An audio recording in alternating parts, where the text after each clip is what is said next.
Hello बच्चों।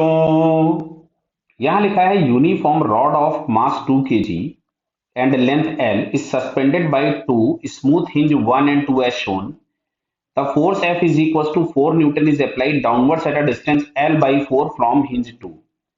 मतलब ये जो डिस्टेंस दिया गया, ये डिस्टेंस दिया गया है L by 4 बराबर है। तो इस वाले एंड से डिस्टेंस हो जाएगा 3L by 4। क्लियर है? चलिए आगे पढ़ते हैं। क्वेश्चन में लिखा है due to the application of force hinge two breaks, मतलब ये टूट जाता है। At this instant applied force is also removed. अच्छा, जैसे ही हिंज टूटा वैसे ही हमने अप्लाइड फोर्स को भी हटा दिया। तो हटाने के बाद अब केवल mg लगेगा। ठीक है। The rod starts rotation downwards about the hinge 1, take g is equal to this one. The reaction at hinge 1, ठीक है, before hinge two break is. तो क्लियर, ध्यान से सुनो, इसका हम लोग यहां से फ्री बॉडी डायग्राम बनाते हैं। तो इसका एक तो mg यहां लग रहा होगा सेंटर से, और mg हम लोगों के पास हो गया 20 न्यूटन। क्लियर है? और ये जो डिस्टेंस होगा, this distance is L by 2।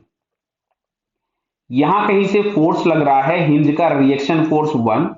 यहां कहीं से अभी लग रहा है FR2। तुमसे बोला है क्योंकि अभी हिंज टू ब्रेक नहीं हुआ, लिखा है ना just before the hinge two breaks, यानी अभी F अप्लाइड है। इस वाले पॉइंट के अबाउट अगर हम टॉर्क निकालें तो ये तो जीरो हो गया।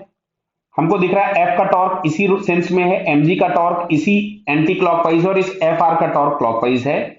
और अगर अभी रोटेट नहीं हो रहा है, हिंज टू लगा है, मतलब कोई रोटेशन नहीं, कोई एंगुलर एक्सेलरेशन नहीं, तो नेट टॉर्क हमारे पास जीरो होगा। तो अब अगर हम लोग इस हिंज टू के अबाउट टॉर्क निकालें तो रिएक्शन फोर्स के टॉर्क के लिए परपेंडिकुलर डिस्टेंस हो गया L बराबर है, mg का जो टॉर्क होगा उसके लिए परपेंडिकुलर डिस्टेंस हो गया L by 2। दिख रहा बेटा आपको? ये इसके लिए परपेंडिकुलर डिस्टेंस हो गया L by 2, जबकि जो F है उसके लिए परपेंडिकुलर डिस्टेंस होगा L by 4, plus F into L by 4। एक काम करो, पहले सारे L यहां से हम कैंसिल कर देते हैं।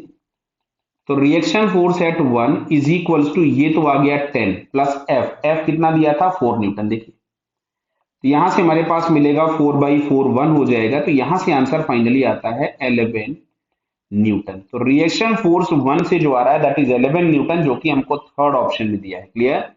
सो finally it's third answer is correct. Clear बेटा? Okay, all the best.